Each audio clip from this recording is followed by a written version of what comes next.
오늘 설교 제목을 스크린에 수리 한번 볼까요? 같이 읽어봅니다. 십자가를 잃어버린 교회. 우리는 이 책을 6주 동안 보고 오늘 이제 마지막입니다. 언제까지 보려고 이랬는데 오늘 마지막으로 죽은 교회를 부검하다. 톰 레이너 미국 교회를 수백 개 교회를 컨설팅한 컨설턴트인데 죽어가는 교회를 수백 교회를 탐방하고 문제를 바라보고 대안을 제시할 때 이와 같은 공통적인 특징이 6가지가 있었다고 하는 겁니다. 이 6가지가 여러분에게는 없는지 또 우리 교회에는 이 부분들이 없는지 잘 여러분이 살펴보시면 좋겠습니다. 첫 번째가 기도를 잃어버린 교회가 영적으로 죽더라는 것입니다. 과거에만 집착해 있고 변화를 잃어버린 교회가 죽더라는 것이죠. 생존에만 급급하고 사명을 잃어버린 교회가 죽더라는 것입니다. 복음을 잃어버릴 때 죽게 되고 회개를 잃어버릴 때 죽게 되고 오늘은 6번째로 십자가를 잃어버릴 때 그 교회는 죽게 되더라라고 하는 것이죠. 여러분은 이 6가지 중에 해당되는 것이 없는지요? 여러분은 이 부분에 나에게는 이 6가지 중에 어떤 부분이 부족한가 좀 잘 오늘도 살펴보면서 이 말씀을 대하면 좋겠습니다. 그 책에 보면 어떤 교회를 소개하고 있습니다. 그 속에 그 교회에 아주 새롭고 젊은 목회자를 청빙하는데 그 목회자는 굉장히 성실하고 말씀에 열정이 있는 선교사입니다. 그 교회는 변화를 원해서 정말 좀 젊고 유능한 목회자가 왔으면 좋겠다 해서 그런 목회자를 청빙하게 되어진 겁니다. 그런데 막상 그 좋은 목회자가 부임을 했는데 변화의 방향을 제시하자 반응은 완전히 달랐습니다. 찬양 스타일이 너무 느리고 옛날 곡만 불러서 찬양 스타일을 현대적으로 좀 바꿉시다 라고 했더니 그건 우리 교회에 맞지 않습니다. 이런 반응이 다가왔습니다. 소그룹 중심으로 목회를 하고 싶다 이렇게 했더니 우리는 항상 주일 중심으로 해왔습니다 하면서 거부했습니다. 여름과 겨울에 단기 선교를 좀 나갑시다 했더니 그건 예산 낭비입니다 하면서 거부를 했습니다. 그래도 목사님이 사랑으로 인내하면서 다가갔지만 매주 교모한 반발에 부딪혔고 당회의 분위기는 차갑고 항상 비전을 제시하면 방어적이었습니다. 아무래도 목사님이 그 교회에서는 목회를 소신껏 펼쳐나가기가 힘들다라고 판단되어서 사임하기로 결정하고 그 교회를 떠나게 되었습니다. 그랬더니 떠난 후에 교회 분위기는 잘 정리됐다 이런 분위기가 팽배했습니다. 하지만 얼마 후에 또 새로운 목회자를 맞이했지만 같은 일은 반복되어졌습니다. 교회는 목회자의 지도력을 기대하면서 지도력을 발휘하려고 하면 즉시 반발했습니다. 그래서 결국 그 교회는 어떤 마땅한 지도자도 세우지 못하고 결국 그 교회는 스스로 무너져 가게 된 교회 얘기를 기록하고 있습니다. 죽은 교회를 이렇게 정리해 보면 죽은 교회는 목회자를 리더로 인정하지 않습니다. 단지 관리자나 대리인으로만 여겼고 하나님의 비전을 품은 이 지도자의 비전을 그 성도님들에게 제시하면 자신들의 평안함을 흔드는 순간 그들은 지도자를 밀어냈습니다. 새로 전도하러 나오세요. 다시 제자 훈련하러 나오세요. 은혜의 동산하러 나오세요 하면 야구만 우리 편안하게 잘 지내는데 그 삶의 편안함을 흔든다고 생각하고 그 비전에 거부하기 시작했던 것입니다. 죽은 교회는 사실은 목회자의 리더십을 원하지 않고 현상 유지의 그런 지도자를 원하는 것이었습니다. 여러분, 교회가 변화되려면 하나님이 세우신 리더에게 신뢰하고 순종이 필요합니다. 목회자의 리더십이 작동하지 않으면 교회는 비전을 잃고 떠돌게 되어지게 됩니다. 결국 교회가 목회자를 거부하는 그 교회는 결국 하나님의 인도도 거부하는 결과가 되어져서 목회자를 계속 비전을 제시해도 거부하고 또 거부하는 것은 결국 하나님의 인도를 거부하는 교회가 되어졌습니다. 그래서 톰 레이너는 그 교회에 대해서 이렇게 정리를 했습니다. 그들은 목회자를 환영하는 듯 했지만 실제로는 자기들의 방식만 따르기를 바랬습니다. 그런 교회는 결코 살아날 수가 없고 교회가 서서히 고사되고 죽어가게 되었노라. 이렇게 기록하고 있는 한 교회를 소개합니다. 이 교회에서 굉장히 주목해야 될 점이 목회자가 비전을 제시하고 삶에 도전을 주면서 새롭게 좀 헌신하고 움직일 것을 요구할 때 자신들의 편안한 삶을 흔든다고 생각하고 거부했다는 굉장히 중요한 이 점을 여러분도 잘 생각하셔야 됩니다. 두 번째, 이런 교회 하나를 소개하고 있습니다. 이 교회는 그 지역에서 굉장히 복음을 도전적으로 메시지를 전하는 그런 교회였습니다. 회개를 촉구하는 설교를 자주 하셨고, 그리고 예수님의 십자가와 복음을 전하는 예배를 드렸고, 봉사, 헌신을 강조하는 제자 훈련이 활발하게 일어났습니다. 그런데 이 교회가 시간이 점차 흐르면서 편안함을 계속 우선적으로 여기는 분위기로 교회가 흘러가기 시작했습니다. 목사님의 설교도 점점 부드러워졌고 죄, 심판, 회개의 메시지는 거의 메시지 속에서 사라져갔습니다. 은혜로운 말씀이라고 했지만 도전은 사라지고 위로만 남아 있었습니다. 헌신을 요구하면 대다수의 성도들이 부담스럽습니다.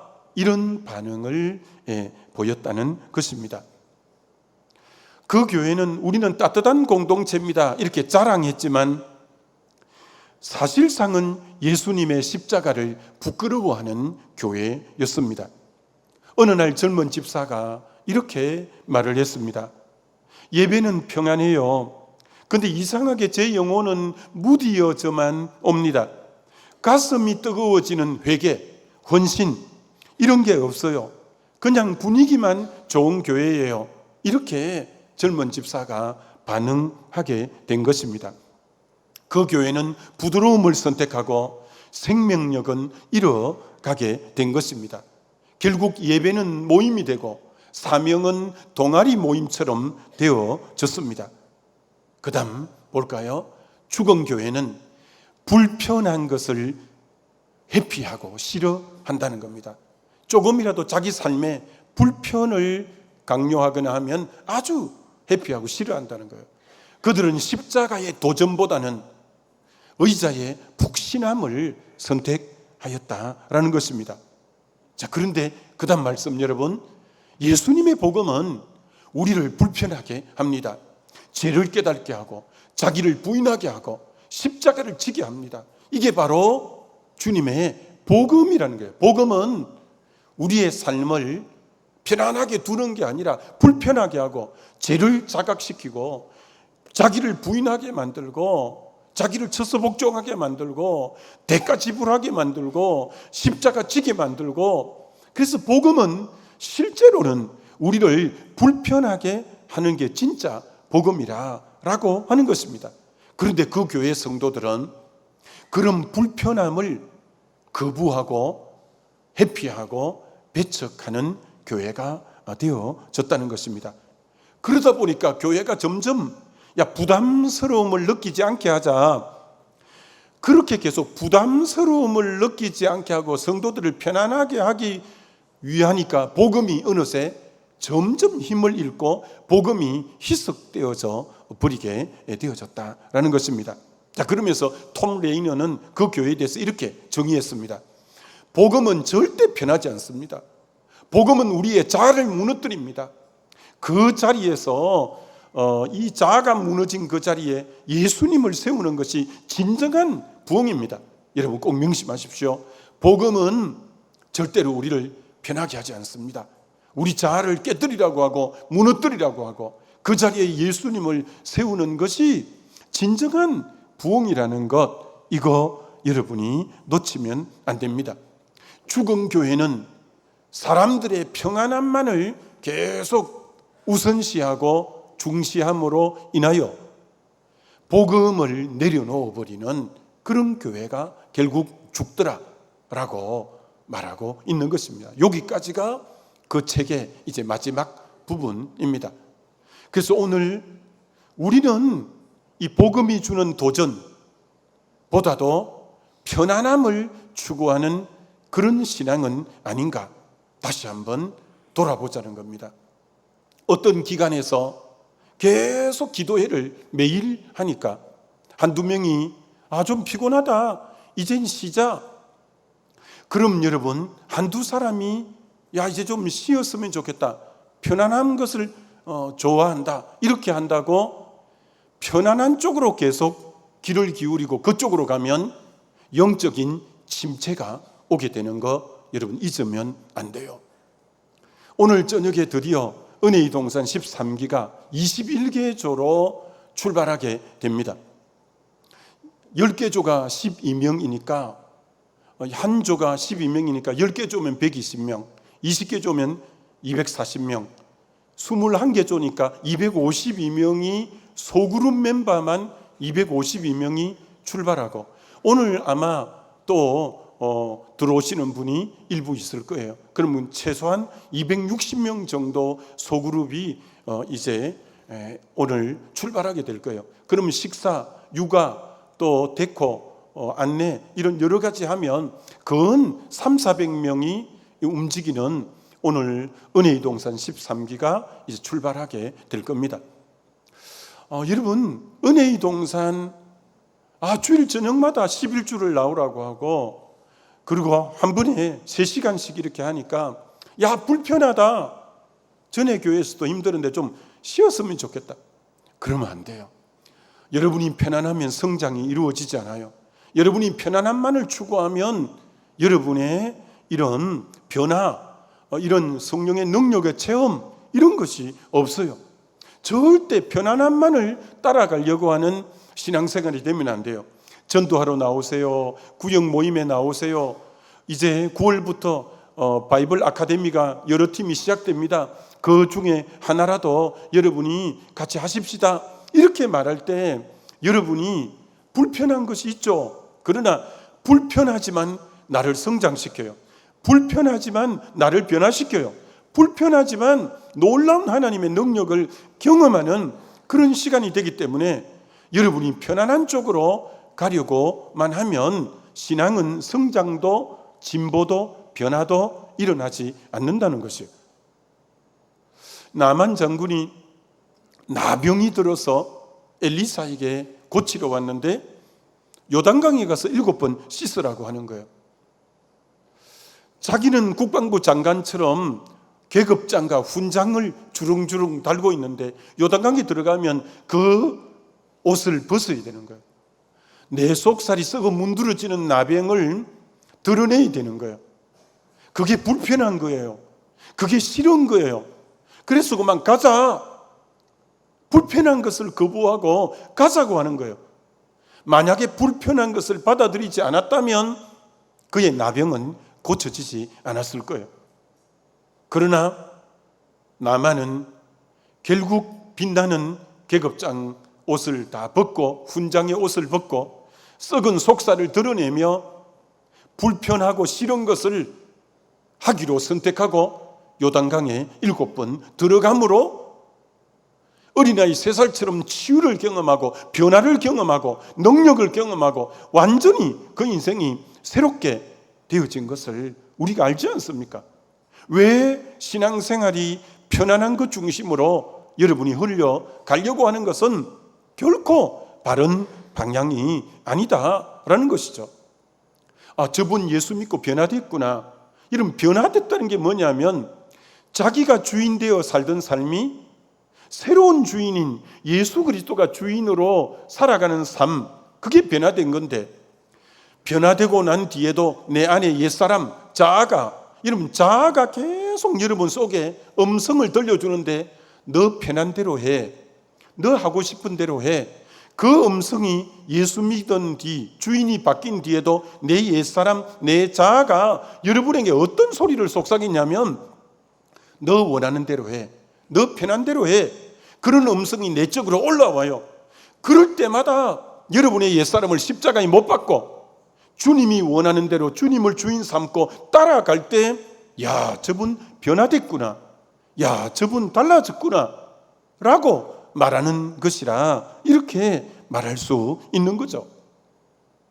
여러분, 하나님은 오늘 이 자리에 계신 여러분이 건강하길 다 원하고 부유하길 원하고 성공하길 정말 간절히 원하셔요. 그러나 건강과 부유와 성공은 여러분 인생의 목적은 아니에요. 그것은 하나님을 기쁘시게 하고 하나님의 뜻을 이루고 한 영혼을 구원하기 위한 수단으로 여러분의 건강을 주셨고 부유를 주셨고 성공을 주신 것이지, 건강, 부유, 성공 자체가 인생을 목적으로 삼으면 그 사람 인생은 초라한 인생이에요. 여러분, 정말 사단이 여러분 인생의 목적과 수단을 혼돈시켜버리고 목적과 수단을 바꿔버리면 그 인생처럼 비참하고 그 인생처럼 초라한 인생은 없어요. 오늘 이 자리에 계신 여러분이 부유하게 되는 것을 목적으로 삼고 성공하는 것을 목적으로 삼고 건강한 것을 목적으로 삼고 어떤 위치에 올라가는 것을 목적으로 삼는다면 여러분은 잘못 살고 있는 거예요. 그 모든 것은 하나님의 뜻을 이루고 주의 영광을 드러내고 영혼을 구원하기 위한 수단으로 그 모든 것을 쓰기 위해서 하나님이 그 위치를 주셨고 그 물질을 주셨고 그 성공을 주셨고 그 건강을 주신 거예요. 하나님이 썼던 사람들 한결같이 목적과 수단이 뚜렷했어요. 에스더는 바벨론 포로 시기에 아수에로 왕의 왕후, 여성으로는 가장 성공의 위치에 올라갔어요. 여러분, 그가 왕후로서 호의호식하며 권력을 누리며 살아라고 하나님이 그를 그 위치에 두었을까요? 아니요. 그 삼촌 모르드게가 찾아가서 너를 왕위에 세운 것은 이때를 위함이 아닌가? 유대인이 하만의 계략으로 몰살당한 위치에 있을 때 그때 삼촌이 와서 나를 왕위에 올려준 것은 이게 목적이 아니라 우리 동족 유대인을 구하기 위한 수단으로 나를 이 위치에 두셨구나 라고 하면서 3일 동안 금식하고 죽으면 죽으리라 하면서 자기 남편 아수에로 왕에게 찾아갔더니 금호를 내밀고 결국은 유대인들을 다 살리게 되는, 깨닫고 보니까 왕후는 수단이었고 자기 동족 영혼을 구원하는 것은 목적이었다는 것을 알게 되었죠. 느헤미야는 페르시아 왕국의 수상궁에 술 맡은 가는 장, 왕의 비서실장과 같은 정말 성공한 자예요. 자기는 거기서 늘 왕을 아련하면서 호의호식하며 살 수 있는데 동생 하나냐가 예루살렘으로부터 내려와서 예루살렘 성이 해파되고 성문이 불탔다는 얘기를 들려줄 때 넉 달 동안 울며 금식하며 민족을 위해서 기도했어요. 하나님이 이 느헤미야를 통해서 50일 만에 예루살렘 성곽을 재건하는 엄청난 위협을 달성했어요. 자기를 왕의 비서로 하나님이 둔 것은 어느 날 아닥사스다 왕이 자기 얼굴을 보더니 자네 얼굴에 왜 그리 수심이 있는고? 그가 잠시 묵도하고 내 고국이 지금 이런 위기에 있어서 그렇습니다. 그래, 내가 모든 재료를 다 줄 테니까 자네가 가서 그 성곽을 완공하게나 하고 다 도와준 거예요. 자기가 그렇게 성공한 것은, 자기 인생이 출세한 것은 그게 자기 인생의 목적인 줄 알았어요. 알고 보니까 하나님이 예루살렘 성곽을 완성하기 위한, 놀라운 목적을 달성하기 위한, 자기에게 성공이라는 높은 자리에 오르게 한, 그건 수단이었다는 것을 깨닫게 되어졌어요. 오늘 이 자리에 계신 주의 백성 여러분들이 지금 여러분의 성공을 여러분만을 위해서 호의호식하고 있다면, 여러분의 물질을, 여러분의 건강을, 여러분의 위치를, 그건 목적과 수단이 바뀐 인생은 제일 비참하고 제일 어리석은 삶이죠. 오늘 현대인들이 특징이 뭐예요? 서구의 영향으로 철저한 개인주의예요. 자기만 바라보고 이웃에 대해서, 옆에 대해서는 관심 없는 것이 현대인들의 특징이에요. 디모데 후서 3장에 사도 바울이 예언했어요. 말세에는 고통하는 때가 이를 것인데, 사람들이 자기를 사랑하고, 고통의 여러 가지 중에 맨 첫 번째가 자기 사랑, 병적인 자기애, 자기만을 사랑하는, 오직 자기만을 생각하는 자기 행복, 자기 만족. 근데 하나님이 인간을 그렇게 지어놓지 않았어요. 자기 행복, 자기 만족을 위해서 살면 행복하거나 만족한가? 절대 그렇지 않게 만들어 놓았어요. 그렇기 때문에 에스더도, 느헤미야도 자기 자신만을 생각하면 왕으로서 아무 걱정 없이 호의호식하고, 느헤미야도 아무 염려 걱정 없이 그 자리에서 누릴 수 있지만, 그들은 자기를 생각하는 게 아니라 동족을 생각하고 이웃을 생각할 때 자기들이 위험하지만 그 이웃을 위해서, 동족을 위해서 자신들을 내려놓고, 자신들이 희생하고, 자신들이 헌신하고, 그렇게, 그래서 그 삶에 위기가 다가올지도 모르지만 그 가치 있는 삶을 위해서 자신을 내어 드렸어요. 그래서 여러분, 이렇게 정리해 보면 성도의 고난은 무엇이냐면 이렇게 정리할 수 있는 것이죠.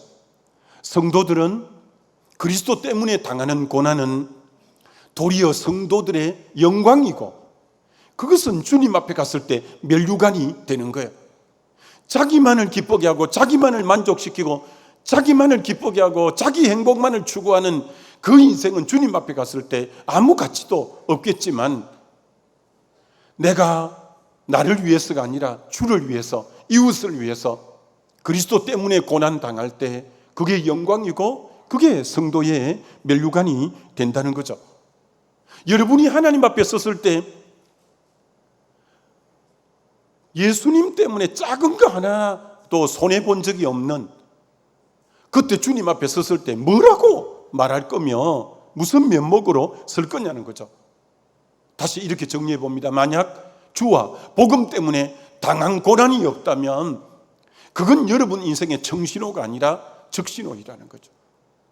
여러분이 지금 생애 속에서 주님 때문에, 그 복음 때문에, 말씀 순종하려고 하는 것 때문에 고난이 없다면 그 인생은 청신호가 아니라 적신호, 위험신호가 들어오고 있는 것이다, 이렇게 말할 수 있는 거죠.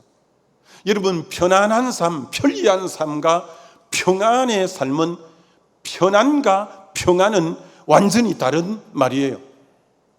우리는 지난 몇십 년 전에 비해서 너무 편안해졌어요.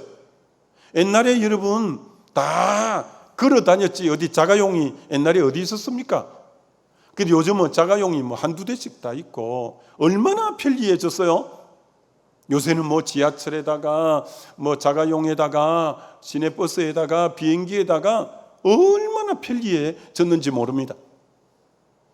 옛날에는 여러분 그 추운 겨울에도 다 겨울에 나가서 그 얼음을 심지어 깨고 빨래를, 우리 어른들이 다 그렇게 살았잖아요. 빨래를 손수하면서. 요새는 그 세탁기에 넣어놓으면 뜨거운 물, 찬물 다 나오면서 얼마나 편리했었어요. 여러분, 밥통도 요새는 뭐 밥도 옛날에 연기 마시면서 밥을 해야 되는데 다 요새 밥솥이, 그것도 막 압력밥솥이 얼마나 꼬들꼬들하게 맛있게 밥을 하는, 너무 편리해졌죠. 심지어 청소도요, 이게 웽웽 동그란 게 돌아다니면서요 다 해주니까요 얼마나 편리해졌는지 모릅니다. 근데 분명히 아십시오, 편리는 해졌지만 평안은 하지 않다는 거죠. 우울증은 훨씬 더 많고 자살률은 훨씬 더 많고 개인적인 정은 더 없어져서 세상은 삭막해진, 편안은 해졌지만 평안은 잃어버린 세상에 저와 여러분들이 살고 있다는 거죠. 과학이 우리를 편안하게 하고 편리하게는 했지만 평안을 과학이 가져다 줄 수 없는 거죠. 경제적 성장, 돈이 우리를 편리하게 하고 편안은 주었지만 평안은 돈이, 경제가 줄 수 없는 거죠. 하나님의 형상으로 지음받은 우리는 하나님의 관계성 속에서만 참된 평안이 우리에게 올 수 있기 때문에 하나님과 친밀하고 하나님을 가까이 할 때 저와 여러분의 삶에 평안이 있게 될 줄 믿습니다. 그래야 평안이 있는 거지, 편리한 것이 평안이 있는 삶은 결코 아니다라는 것이죠. 여러분, 동물을 실험해 보았는데 한쪽 동물은 먹을 것이 많고 그를 잡아먹으려고 하는 맹수도 없고, 그리고 뭐 늘 낮잠을 자도 되고 너무 여건이 좋은 거예요. 그러니까 털에 윤기가 잘 자라고 살이 찌고 기름이 줄줄 흐르고 그런 한 종류의 동물이 있었어요. 그런데 한쪽 동물은 먹잇감을 찾으려면 온 산으로 들로 쫓아다니면서 먹이를 찾아야 되고, 맹수가 있으니까 늘 숨어다니고 도망다니고 그렇게 해야 되고, 그런데 이 두 동물의 건강과 어느 동물이 오래 사는가를 봤더니 아무 천적도 없고 마음껏 먹을 수 있고 잠잘 수 있고 넉넉한 이 동물은 결국은 빨리 죽더라는 거예요. 그러나 맹수가 있어서 먹잇감도 찾기가 힘들고 그럴 때 훨씬 더 건강하고 건강한 동물이 된다는 거예요. 여러분, 사람도 마찬가지예요. 여러분이 편안한 삶만 계속 찾아가려고 하면 그게 건강한 게 아니라 때로는 원치 않지만 인생의 시험이 올 때 더 깨어 기도하고 더 주님을 가까이 하고, 그러므로 믿음이 상승하고 그러므로 은혜를 더 깊이 체험하고, 그럴 때 하나님이 새로운 비전을 보여주고 더 건강한 삶은 내 인생에 때로는 시험이 올 때 더 그런 모습을 보게 되어지는 거죠. 여러분, 서구 사회가 우리 이 나라에 복음을 전해줬잖아요. 그런데 그들이 지금 교회가 다 쇠퇴하게 되는 거예요. 여러분, 서구 교회가 쇠퇴한 것은 핍박 때문에 쇠퇴합니까? 아니요. 편안함, 경제적인 발전으로 인한 편리하고 편안함을 추구해 가는 것이 영적 야성을 다 잃어버리게 하고 결국은 교회가 힘을 잃고 교회가 쇠퇴하게 됐는데, 문제는 서구적 영향이 한국 교회에 그대로 와서 이 경제적인 발전으로 인하여 편리를 추구해가는 성도들로 인하여 그 금식 기도하고 철야 기도하고 그런 야성들이 서서히 지금 사라져가고, 얼마나 유약한 성도만 많고 강력한 하나님의 사람들이 지금 적어져 가는가라는 것을 우리는 바로 볼 수 있는 눈이 필요한 거죠. 여러분, C.S. 루이스의 스크루테이프 편지라는 책에 이렇게 말해놓은 부분이 있습니다. 지옥으로 가는 가장 안전한 길은 평평하고 완만하고 하여 전혀 장애물이 없어요. 지옥은 그만 가만히 있으면 술술술술술 가는 거예요. 그러나 천국은 가는 길이 좁고 협착하고 찾는 이가 적고 시련이 있고, 지금 여러분은 어느 길을 향해서 가고 있습니까? 너무 평평하고 장애물도 없고 무풍지대를 걷는 그런 길로 간다면 그다음 말은 안 합니다. 하여튼 여러분은 지금 어떤 길로 가고 있냐? 정말 주님의 나라와 의를 위해 이 좁은 길을 선택해서 가고 있느냐라는 것이에요.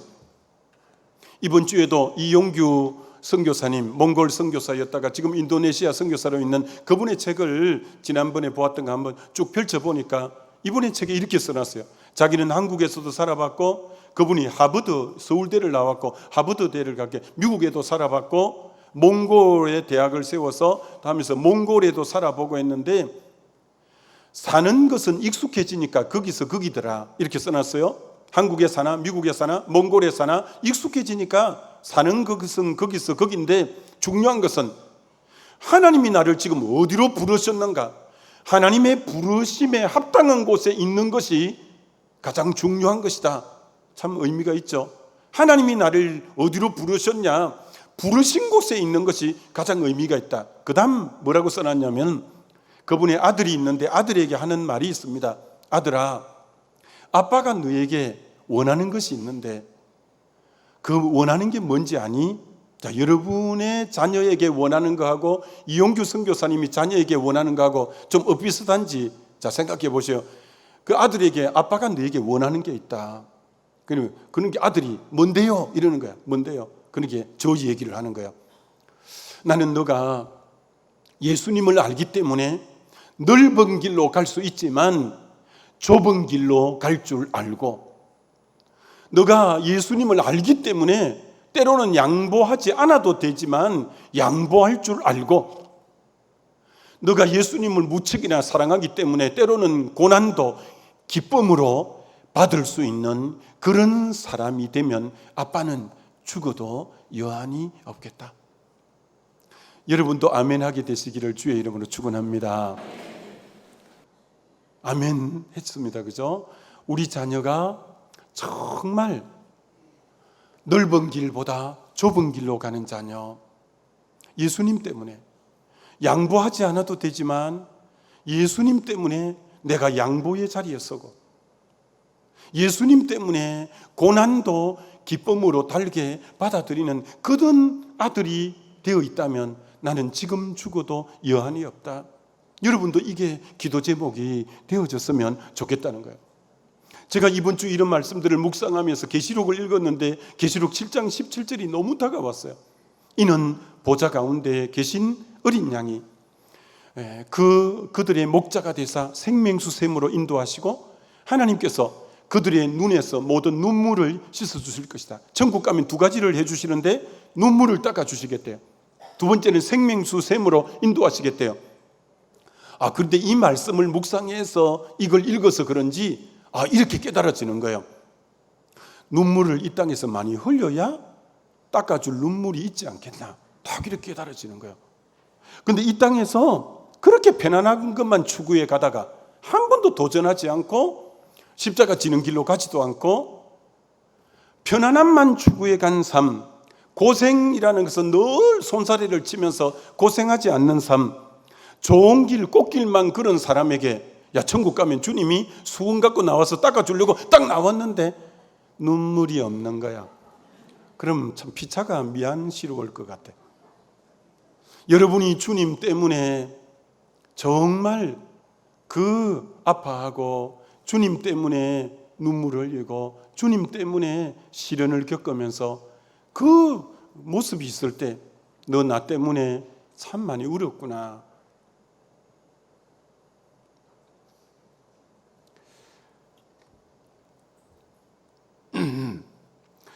그럴 때 주님이 눈물을 닦아주고, 너 이 땅에서 받은 고난은 장차 받을 영광과 좋게 비교할 수 없어 하면서 이 땅에 주님 때문에 받은 고난 때문에 주님이 그 빛나는 영광을 그때 줄 거 아니겠어요? 근데 이 땅에서 받은 고난도 없고 이 땅에서 받은 환난도 없다면 그분이 어떻게 눈물을 닦아주겠으며 어떻게 그분이 그 장차 받을 영광이라는 영광을 주실 수 있겠냐는 거예요. 이 땅에서 여러분 좁은 길 가는 거고, 이 땅에서 십자가 지는 길로 가는 거고, 이 땅에서 희생하는 쪽으로 가는 거고, 손해보는 쪽으로, 양보하는 쪽으로, 더 내가 수고하는 쪽으로 여러분이 선택한다면 그 귀한 거죠. 여러분 예수님 이 땅에 오실 때 목적은 하나였잖아요. 인류를 구원하는 것이 오신 목적이잖아요. 여러분, 예수님이 이 땅에 공생애를 살면서 한 번도 좀 더 편안했으면 좋겠다, 좀 더 여유가 있었으면 좋겠다, 좀 더 행복했으면 좋겠다, 이런 것이 예수님의 바램인 적이 있습니까?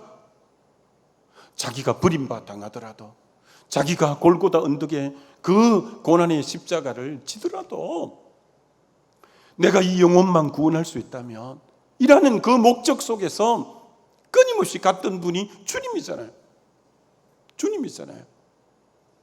왜 예수님은 편안함을 그렇게 선택하지 않고, 자기 행복을 그렇게 선택하지 않고, 내가 버림받아 되더라도, 내가 어떤 고난을 당하더라도 영혼들만 구원할 수 있다면, 아버지 뜻만 이룰 수 있다면 그게 주님의 삶의 목적인데, 왜 오늘 그를 따르는 우리들은 평안만 선택하고 희생의 자리는 마다하고 그런 십자가 지지 않는 길로 가서 되겠냐는 거죠. 그래서 그 주님이 오늘 읽은 본문을 한 번 더 보여드리고 설교 마무리하면, 이에 예수께서 제자들에게 이르시되 누구든지 나를 따라 오려거든 자기를 부인하고 자기 십자가를 지고 나를 따를 것입니다.